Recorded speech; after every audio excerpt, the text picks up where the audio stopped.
காட்டு மரங்களை பராமரித்து வளர்ப்பதில் பறவைக்கு முதலிடம் பார். காட்டை வளப்படுத்தி செழுமையாக்கும் மிருகங்களுக்கு இரண்டாம் இடம். காட்டை பாதுகாத்து மரத்தை வெட்டும் மனிதனுக்கு மூன்றாம் இடம். மரத்தின் இலைகளில் உள்ள புழுக்களை தின்று இலையை சுத்தம் செய்து பார்.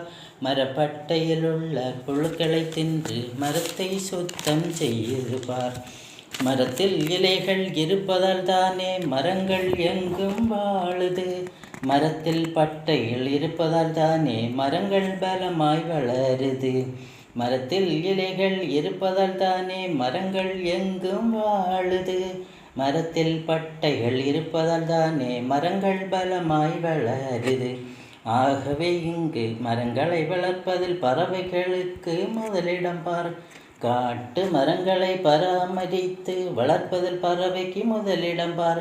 காட்டை வளப்படுத்தி செழுமையாக்கும் மிருகங்களுக்கு இரண்டாம் இடம். காட்டை பாதுகாத்து மரத்தை வெட்டும் மனிதனுக்கு மூன்றாம் இடம். காட்டு மண்ணில் வளை தோண்டி வளைக்குள் வாழும் மிருகத்தை பார். காட்டு மண்ணில் வளை தோண்டி வளைக்குள் வாழும் மிருகத்தை பார்.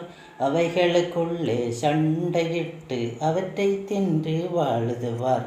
அழுகி போகும் மிருகங்களாலே மண்ணில் வளம் பெருகுது. அழுகி போகும் மிருகங்களாலே மண்ணில் வளம் பெருகுது. மிருகங்கள் போடும் எச்சத்தினாலே மண்ணில் செழுமை கிடைக்குது. மிருகங்கள் போடும் எச்சத்தினாலே மண்ணில் செழுமை கிடைக்குது. காட்டு மரங்களை பராமரித்து வளர்ப்பதில் பறவைக்கு முதலிடம் பார். காட்டை வளப்படுத்தி செழுமையாக்கும் மிருகங்களுக்கு இரண்டாம் இடம். காட்டை பாதுகாத்து மரத்தை வெட்டும் மனிதனுக்கு மூன்றாம் இடம். இந்த பாடலை உலகில் உள்ள 1ஆம் வகுப்பு 2ஆம் வகுப்பு மாணவர்களுக்கு அரசு பாட்டாக சொல்லிக் கொடுக்க வேண்டும். உலகில் சூடு ஹீட் அதிகமாகி கொண்டிருப்பதால் எல்லா நாடுகளும் மரம் வளர்க்க சொல்கிறது.